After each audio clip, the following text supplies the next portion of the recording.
السلام عليكم والصلاة والسلام على نبي الله. أيها الطالبات وأيها الطلبة لمدرسة التكوين الشبه البيبان البيوهران، ها نحن عدنا لكم في درس آخر اللي هو درس لو diabète. رانا توجور dans les soins en endocrinologie وغادي نتطرق اليوم على لو diabète. Donc بدءا ببدء نعرف على les types de diabète. Donc البارح تكلمنا وطرقنا sur la généralité du diabète, mais اليوم إن شاء الله غادي نتطرق على les types de diabète. Bien. Alors les types de diabète, tout simplement, nous avons le diabète de type 1 ou diabète insulino-dépendant.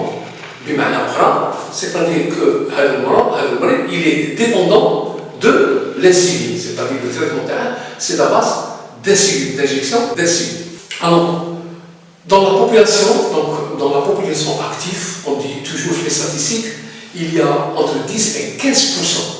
Donc entre 10 et 15% de la population qui est atteinte de diabète de type 1 ou insulino-dépendant. Maintenant, au futur, nous chauffons le diabète de type 2 ou diabète non insulino-dépendant. Alors, le diabète non insulino-dépendant, toujours les statistiques, nous avons une population qui est de l'ordre de 80 à 85% donc de la population qui est atteinte de ce diabète type 2, qui est un diabète non insulino-dépendant. D'accord, bien. Ensuite, qu'est-ce que nous avons? Nous avons ce qu'on appelle les diabètes iatrogènes. Alors, les diabètes iatrogènes, il faut bien à l'évidence expliquer ce qu'est l'iatrogène. Donc, il y a l'iatrogène, l'insuline, etc. Bien. Alors, iatrogène, ça veut dire que ces diabètes occupent une place non négligeable. D'accord? Une place non négligeable. Le plus connu est celui lié à l'administration des stéroïdes. Donc, c'est connu. Donc, c'est une catégorie, je dirais, une catégorie importante de lipides. C'est ça? C'est pour cela qu'on appelle le diabète iatrogène. Ensuite, nous avons, bien sûr, évidemment, dans le diabète, bien sûr, les médicaments, donc, je viens de citer, donc, les corticoïdes, plus les interférents. Plus, bien évidemment, nous avons les alpha, donc en particulier les hépatites C. Et puis, nous avons ce qu'on appelle le diabète monogénique. Donc, son nom l'explique à l'évidence monogénique, ça veut dire qu'il est d'ordre génétique et donc, bien sûr, dysfonctionnement pancréatique. Donc, monogénique, donc génétique et à la base un dysfonctionnement pancréatique. Ensuite, donc, comme par exemple le maudit et le mitochondrial, le diabète mitochondrial, nous avons un diabète qu'on appelle le diabète secondaire à une pancréopathie. Donc, un diabète secondaire à une pancréopathie, c'est-à-dire un diabète qui est dû à une infection du pancréas. Ensuite, nous avons secondaire à une pancréatite, et puis nous avons ce qu'on appelle le diabète hypercorticisme, qui est la maladie de Cushing.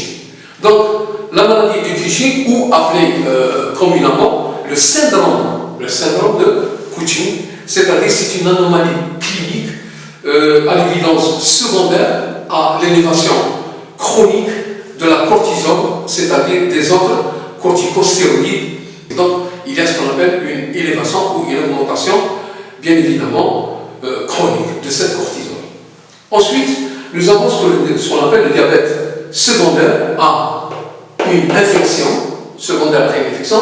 Alors là, on voit CMV.